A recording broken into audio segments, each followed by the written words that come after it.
What up, peeps? It's your girl, Dr. Collecting on Takes. Well, it's that time, guys. It's a reaction time, and this is to the show titled The Madness. This will be for episode 2, titled Djibouti. I hope I'm saying that correctly. My apologies if I'm not.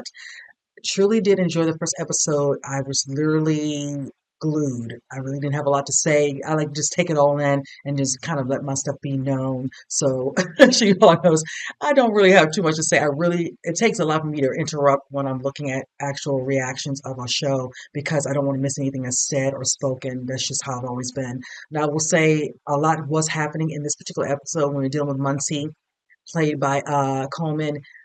The fact that just his world is turned upside down. You're set up in a situation where you're staying somewhere in a retreat, I think working on some new work, I think for maybe, I think a new novel, whatever, and you have a neighbor adjacent staying in a rental by the name of Mark Simon. Things start to happen where he, of course, befriends him to let him know if he ever needs anything.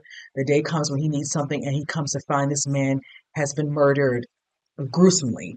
Knowing that there's backstory with Mark Simon, which we're going to see probably a little bit more of that, him trying to figure out what's going on. He's being shot at, followed, then he's able to get away.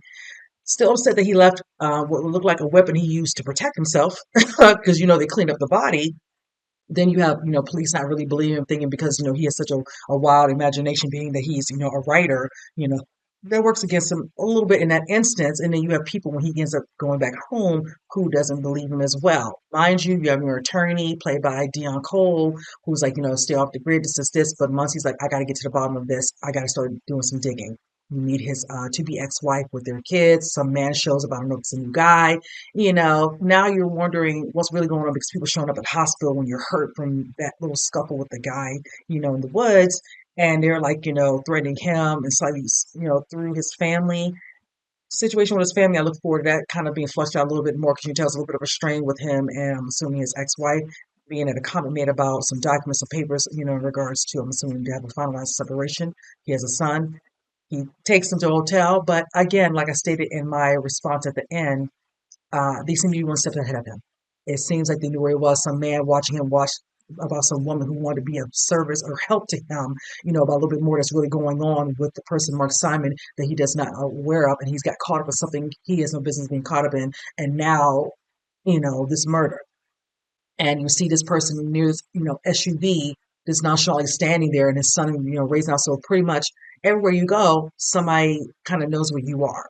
You're not really paying attention to your surroundings, which is like really 101. But I really want to see as time goes on, like I stated, I hope he starts realizing he has to be one step ahead, whatever. Then you have a situation where FBI is introduced into this, played by John Ortiz. I wanted to just note that because I felt guilty. I could not remember his name, but I know that face. He's been in many films I love over the years. He has his own case, and he wants to know if this kind of coincides. And he shows him the information off of a laptop of what Mark Simon is actually involved in or was involved in now. So we don't know people within that group, that he's within, the newsletter, all that, are aware, and are they going to use Muncie to be the fallout for this? But then it's like, okay, was Muncie not supposed to really be involved? They were using this place because it's so far out, because it's Poconos, whatever, and you just happen to be there, so you're like the perfect individual for this to be all meshed and thrown onto. And again, it's going to be very interesting, but I'm really looking forward to watching the remainder of the episodes and to see how it keeps progressing because it was moving at a nice pace and I'm invested. So with that said, you guys, just go ahead and jump into it. I'll say the rest of my thoughts later, you guys. Did you see this? Lori Jennings? Yeah. What the hell is going on? I want you to go to your sister's. And? I'll talk to Quessy. Figure out what's best. You get my message? Yeah, I got it. And I also got a call from the Poconos police asking why you rented that particular cabin. Get out of here. I'm headed in to brief the senior partners. The firm isn't taking on murder cases. Of course, What are you talking about? We just don't have that specialty, and even if we did, for us to engage on this, given your position as a controversial pundit, I'm a part-time contributor. we have too many clients in too many sectors of society to be wading into a political and media minefield. As much as we love representing you. They planted that in my car, Ted. I was in the wrong place at the wrong time, and now they want to put this on me. I'm black, I'm on TV, I was there. Should find another firm. Excuse me? Did you let me the fuck off first? Fuck. Like, wow. Told me if I continue providing you with counsel, I'll be in breach of my contract and subject to fucking termination. Wow. I gotta be honest with you. I mean, the way this shit is going down, it probably can trickle down to every white shoe firm in this town. So you go find one of these workaday lawyers or what? Or move your ass out the goddamn country. Where the fuck am I gonna go? You grab Elena and D and you move your ass to Djibouti until we figure this shit. The fuck are you talking about, Djibouti?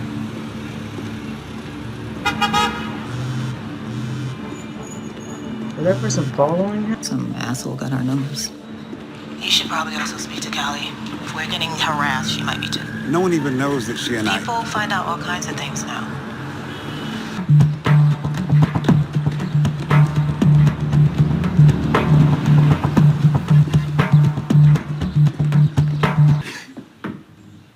Hey. Hey. Yo, this my dad. How y'all doing? I got caught up in some stuff and I want to let you know.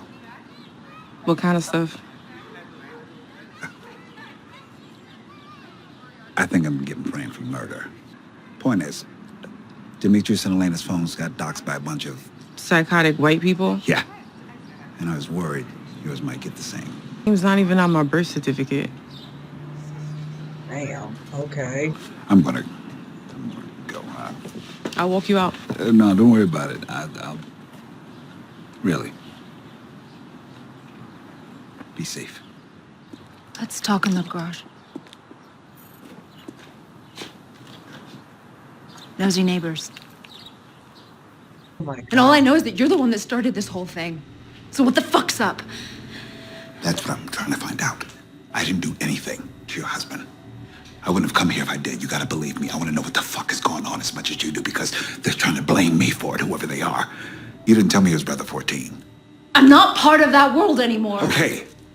Okay. I saw people working on his body. What the fuck does that mean? Wanted to dispose of it. Jesus.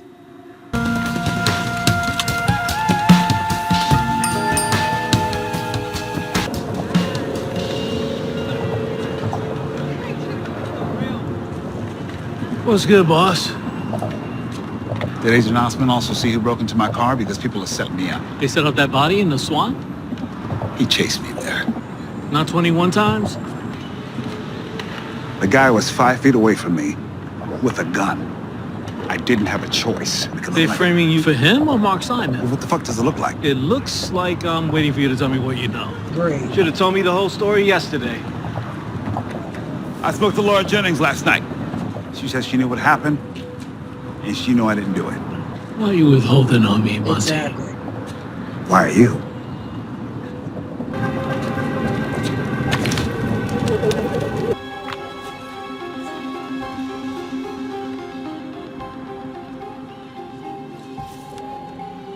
From their Reading, Pennsylvania compound, Profane Discord rejects tech tyranny by 3D printing their own weapons and then spreading that know-how to their gender-expansive allies. My guess is that they're not big fans of the Forge. The hate group. I know who the Forge is, and I should say not. Sorry, I need to get into my car.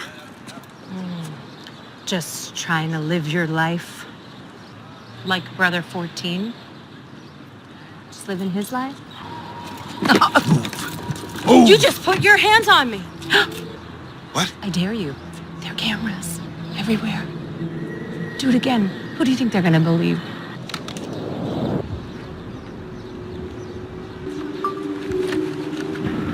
You're gonna shoot me. Go ahead and shoot me. Go ahead. Go ahead. Go ahead. Fucking shoot me. Go ahead. What are you? Go ahead. Yeah, get the fuck on! Here. Got another call from those Poconos cops. And they want to meet with you today in person.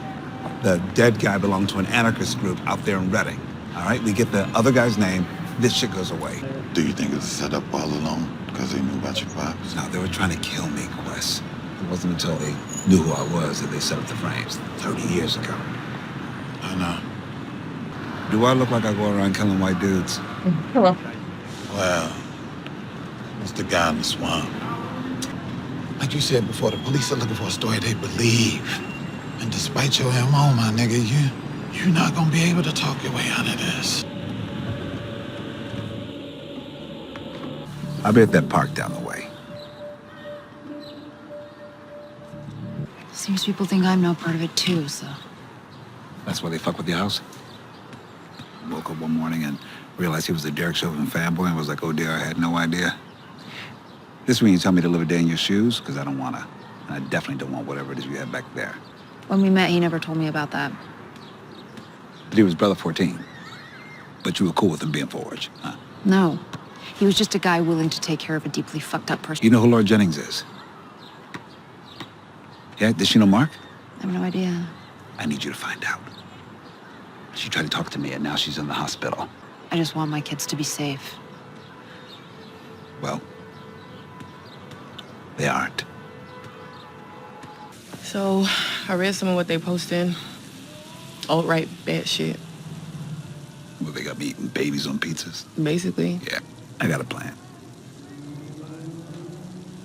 And I make sure you got some work on you. Work. What? Eat.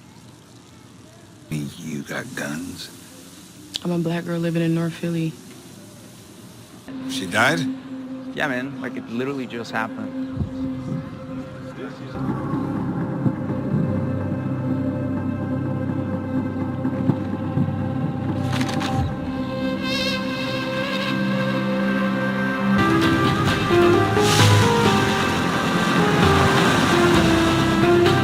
I will start you off with simple.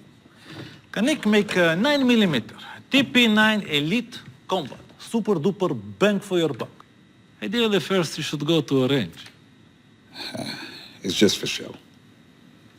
You never know. That's the point. But I'm not sure it's my thing. People saying some crazy stuff, man. I thought your mom told you to stay off those dark websites. The stuff she texted me about was on TikTok. Yeah, like I said, dark web. How you doing now? I am so sorry this is happening. Oh, you know you're welcome to stay too. I looked into the lawyer thing, got a couple of names. I'm not just gonna sit here and do nothing. Jesus. Y'all need to get the fuck up out of here. We're just listening to music, sir. Your whole family in there hiding out? Watch your mouth, man. Whoa, whoa, whoa. Get in the car and get the fuck off the block. Is that what happened out in those woods? Would you lose your temper? Get in the fucking car and go! Well, it's 4 against 1. You want to go ape shit? Way with it, dude. Systemic racism isn't a defense. Jesus fuck! You're crazy!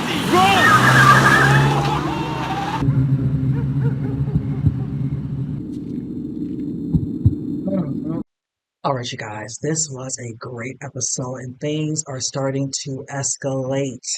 Now, we're seeing that Muncie wants to get to the bottom of this so he can clear his name. We're dealing with a lot of stuff in regards to this whole situation with Mark Simon and everything's just unraveling. It just kind of is bringing a lot to the forefront with some of Muncie's past as well in regards to his dad. I look forward to them fleshing out the father. I don't know if we're going to get any flashbacks where we'll see whoever is going to play the father from, as they said, circa 30 years ago. Whatever his father was involved in, his father was about the cause. But then, I don't know, as they state between him and his friend Quessy, the father snapped. So I'm trying to figure out what happened. He was to the cause, but then they kind of took him to a point where it broke him and he kind of went another path. And I don't know if it's some issue in regards to his father from the past dealing with any of these particular groups. And being that Muncie at times is very vocal in the work he does as a contributor in certain particular regards of news coverage and having a strong feeling about certain things in this world culminating, and rightfully so, but that can always come back to, and like I said, not knowing enough about his dad and exactly what his father has done. I really want to see if that is brought to the forefront in the next coming episodes. Now, in regards to his family, we get introduced to another child named Callie.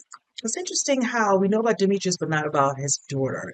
And the first meeting with her, showing up at her place, of course, unannounced, kind of giving her heads up because, of course, his to-be ex-wife and his son are getting bad, really just nasty texts, whatever, and all that. He doesn't want his daughter to get caught up in it. Hence, she made a very blunt statement, like, well, you're not even on my birth certificate. So just like, okay. But with technology, they can still find out. It is a possibility. With that being said, you can see him trying to look out for her regardless. And I like how within this episode they do meet up. She has a little conversation like, I know some stuff, I'm in Philly. Like, I got some guns, I got businesses. She has connections. So if they want to try something, whatever, because it's always the threat of individuals, from one group thinking that, they showboat or flex, whatever, another set of group of people can't flex as well. And then what do you got? It's like, come on now. With that, I didn't like the way Quessie's law firm didn't have Muncie's back. Like, oh, we don't do this, whatever. We have just make your clients in this part of society. Like, give me a break. He should have just said, no, we just can't represent you no more. Like, spare me the reasonings or whatever. It's always that because they always want to cover themselves. And that's one thing about some law firms out here. As much as they want the clients, they will get rid of one and they'll get 2 or 3 more to replace that. It's always about the green. They don't care about nobody but themselves, how much money they can profit. And that is it. I'm not going to say why I went there, but not my reasons. But needless to say, that I just hated what he did, and also telling Quincy if he does this, they can mess with his contract in regards to his employer, and then they could terminate him. So he wants to stay employed. He wants to be of assistance to Muncie, but now we see why the the name Djibouti came up, him telling, go somewhere, go here and all that. That's a place where you can't be extradited. But it's like, no, he's running. He doesn't need to run away. Like, no, I'm going to find a way to clear my name and get down to the bottom of this. He goes back to Mark Simon's, I'm assuming to be ex-wife or ex-wife, or I think they were separated or whatever, to kind of get some information. And I thought it was interesting how she went about it. You asked him to come to the garage, like nosy neighbors, and you pull a gun, and he's, kind of goes off on him. But I like how things were brought up about the body. I told you guys, I said it. Him dropping that pen, he should have kept that. That is evidence, and they will use it. They're going to scheme the area to see if it's anything that they could use or whatever. And you see, he plunged that guy in the neck, but he only did it once. I remember the scene in the episode, but they used that young guy to be a fallout, and they put his body in there because clearly Pakistan's body couldn't put in there. They chopped that baby to bits, like, oh my gosh. So I'm just like, where's his body? They probably already dumped it. I don't know if they kept it. We don't know. So it's like he really has to figure out who's a part of this, what's going on, going to his wife. Now she's considered a traitor. This, because other people in that community probably know who her ex was, whatever, even though they separated. And she's trying to keep her 2 boys safe. But it's like, sweetie, they're not going to be safe. They're going to be safe in that area. You need to leave. I wouldn't even want to be there. Knowing, and then you putting him in there, y'all should have met somewhere. That's the thing I didn't understand. Why would you meet him at your place? Meet him somewhere where nobody, but then again, Muncie is being watched. You see a note left when he went to go see Laura Jennings at the hospital to see, if she's doing better and all that. And you see a note talking about something, don't try so hard. And, why shouldn't he try? So you all can keep putting the fear in him to the point where he'll leave and all that, and then he'll get blamed, and they're going to try to throw all this on him. Like, get the fuck out of here. Excuse my language. I said it. I'm like, no, he needs to do what he needs to do. But I'm just like, you need to get smart enough. But I will say this, him going to that little gun place after that situation about him, trying hard, you need to protect yourself. And just like his daughter Kelly said, I'm sorry, these people were testing me. This woman shows up at his car standing there, has some guy trying to record him to see if he was going to lose control of himself, whatever. Now, carrying, here is, it's legal, this. And she had the nerve, like, watch, everybody's watching. Not realizing, oh yeah, honey, I can put my camera out too, honey. Like, you thought you were doing something.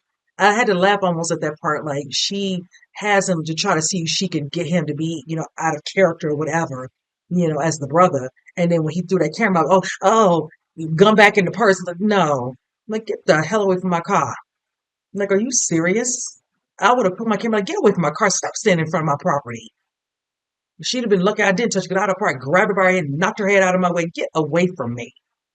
Talking about brother 14. It's just like, oh my God, just they're baiting him. And hopefully keeps his cool. I really hope he keeps his cool, but I can tell you they're trying it. The FBI is of no help saying, oh, we don't this and we don't that and this and that and other. You have that guy who's at the hotel watching him. Well, he's my other person. Like, oh, wow. That means you mad because he's not telling you everything, but you ain't telling him anything as well. So we're going to play this old game tit for tat. I'm like, and I like how you said about Laura Jennings and all, even though they really didn't chat. It was real brief as he was going to the car. But I like how he phrased it just to see what the FBI would say. He was like, I hope you just, here's a picture of how many times you blundered the guy with the pen. And I said, take that thing. He's like, I got plenty more. I'm like, okay, and if you want him to work with you, need to work with him. But I agree with what the FBI guy said. You should have told him all that from jump. So it doesn't feel like you were keeping your thing, having that watch, this and all that. But I'm hoping nobody faulted him when he was at FBI. because he threw that watch into that little fire pit thing. So we'll have to see. But I like how he told his wife and his son to go stay with, I don't know if there was a sister, or her sister. But you see, again, somebody's always watching. You got creepy people out here who do stuff like that. Nothing to better do with their time and all of that. Just crazy psychopaths out here who will go to those links and then try to one up you and put the fear in you. But you can never let them. And I love how he told them to get away, but they didn't. As soon as he threw that gun out there, you see how Demetrius looked through the window. Like, no, I'm not gonna let you. You're not gonna scare me. Get the hell out of here. Like your wife did it. You're not safe anywhere. You need to really get some people on your side. Go to Cali, see her from some of her boys. You need to. And he needs to just be on guard everywhere you go. People stand there watching that man when he was on the phone across the street, following him, watching him, and eventually he faded out. But again, I'm loving what I'm seeing. I like the way it's the coursing of the story. I'm hoping Mark Simon's, wife, ex-wife, I'm assuming, is able to find some information about Laura James, or even some other people talking about this other, group of people who didn't like the, what is it, the forge and all that, and see what's going on from that tattoo where he was able to verify the information, because it looks like he needs all the information he needs. And even though the way she went about it with him was not right, honey, you're not safe. You need to work with him, meet him somewhere, get this information, and find who these people are and all that. But it's like, be careful. He's going to need his daughter to help him in that instance, because there's no way he's going to be able to do all this by himself and all that. He's talking about he has a plan. I like to know what their plan really is. I'm just like, because you're just kind of running on fumes. You're just kind of making, impulsive decisions. The gun was impulsive, but it came in handy in that moment with four little brats, so I just, yeah. So again, great episode. You guys comment below. Let me know what you think. And with that said, I'll see you guys next week. You guys take care.